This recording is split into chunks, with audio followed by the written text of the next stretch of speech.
Guys, what do you think? Nissan GTR Skyline, 1/5 scale, gonna be my next little project car. And have a look at this, even got spinning rims. Check them out, eh? Front and rear. Alright guys, this is the 1/5 scale Nikko Nissan GTR Skyline. As you can see, I've tried to polish it up just a little bit with some car wax. So got a little bit shine to it. I did buy this second hand. It does come with a very old school basic remote system. It actually comes with the old school controller, which was that one right there. So that's how old it is. So you actually push it up once to get power, and then if you want that turbo speed, you push it up just that little bit more. But we're going to change all this.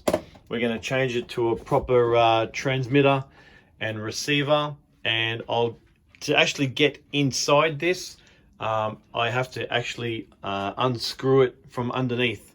So it's not just a matter of popping up. As you can see, it doesn't have any body posts on it. So it's actually screwed down to the chassis. It's been made pretty basic, but sort of heavy duty. It's not too bad. But I'll get those screws undone and we'll take the body off and I'll show you what's inside. All right, so this is the underside of the car. As you can see, we'll start from the front. This is where your steer trimming would happen. You would adjust this dial and that would get your wheels centered. These two switches here, one is power and the other one, would you believe it, is for sound effects. So it's actually got a speaker built into it. So every time you accelerate, the sounds would come on of the engine revving or doing a burnout as you take off a little bit faster. Battery compartment, I'm not going to use this battery compartment anymore, so that's going to stay secure. And just the rear is very plain and simple with the fake exhaust. All right, so I'm going to show you what I've done so far. I already have played with this car and pulled out the old electronics. So I've actually already changed it to my Hobby King receiver and remote control. Now this ESC, not the motor, just the ESC for now, it actually came out from my FTX Carnage because that was the brush system. So this is just a brushed ESC I've got at the moment because I don't have any more brushless motor and ESCs on me. So I've just wired this one up temporarily, still using the original motor. I think it's just a 3650 brushed motor in there, and this is the whole gearbox and differential all in one. So I have also pulled this apart. It was dry as a bone. They had no grease in it whatsoever. So I've greased up all the gears. There's about 4 gears in there, and I think the pinion is only an 8 tooth. Now I was hoping to go bigger, but unfortunately, as you can see, everything is just molded for the motor.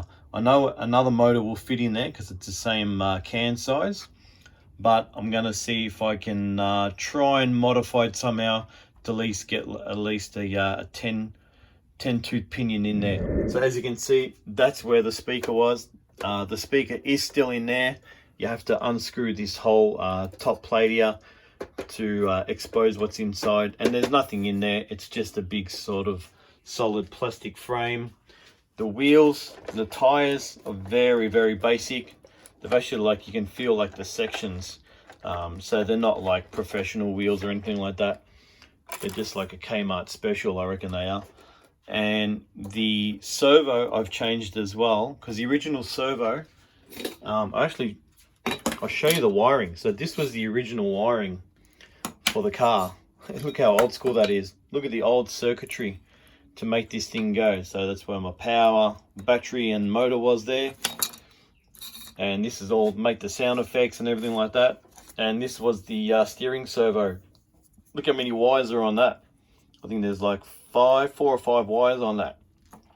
Which that's what that steering trim spoke to the circuit board here to make that turn.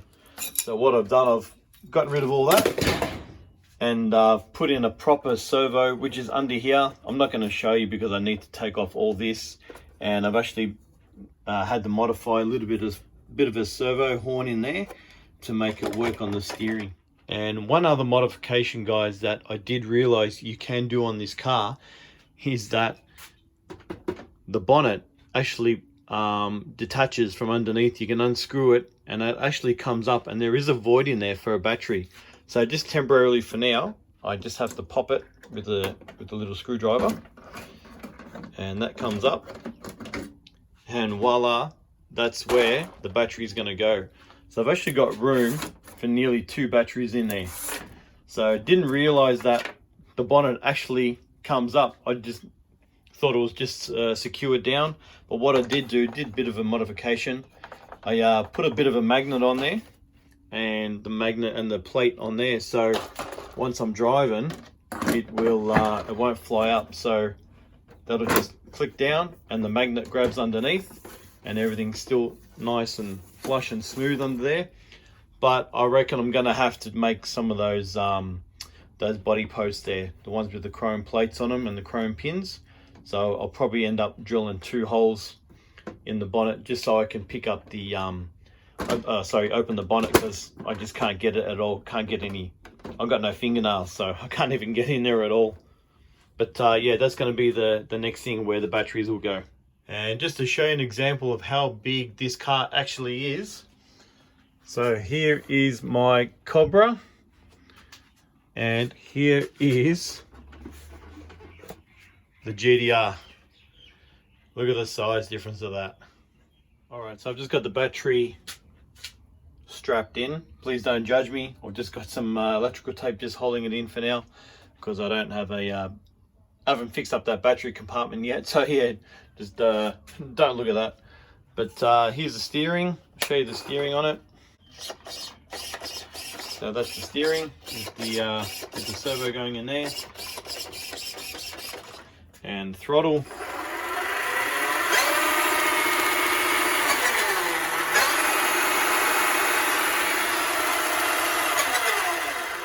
So that's full throttle. All right, so I'm just gonna get the body on. I have to screw the body on, and then I'll show you out on the road what it's like. One thing I did forget to mention on this is that I rewired the lights and the headlights. So it's actually got working headlights and working tail lights.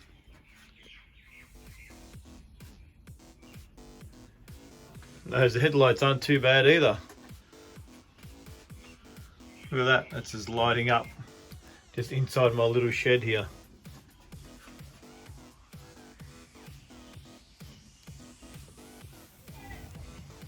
Alright guys, just got this outside at the moment.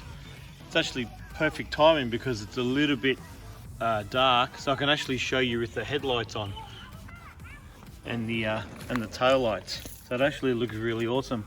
So I'm just going to show you what it's capable of at the moment.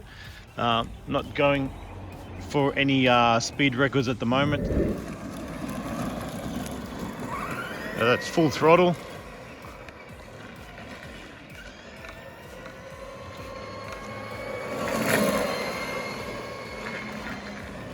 Handle's good. I'm happy with the way the servo is working on this, that's for sure. But definitely needs some more speed. I'll have to put a brushless system in it, that's for sure. I'm so happy with this so far. It looks really awesome. Such a nice car.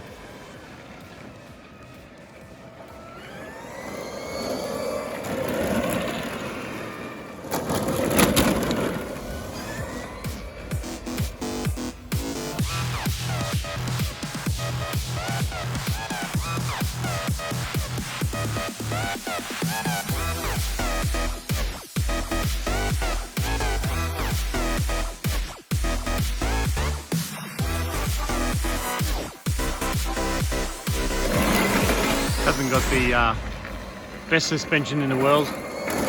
It's literally just a spring on a plastic shaft. These aren't oil-filled shockers or nothing, but I might try and see if I can get some oil-filled shockers in there. At least it'll handle a bit better, because as I'm turning it's very bouncy. If I didn't mention before, I'm actually just running the 3S LiPo battery on the brushed ESC, which it does have the choice to run it on lipo or nickel metal hydrate.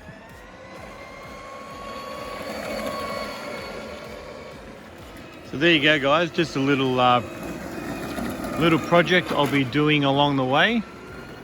So this will definitely be getting some upgrades to a brushless system. But like I said, I'm not going to go for any world records. Just want to go a little bit faster. But you know, I'm pretty sure everyone wants to go as fast as they can when they buy RC cars. But looking at this body, I don't think you can buy these in the store anymore. So I just really want to look after this one, that's for sure. Alright guys, that's going to be it for me today. Hope you've enjoyed this video. Please give me a like and don't forget to subscribe, and I'll catch you in the next video.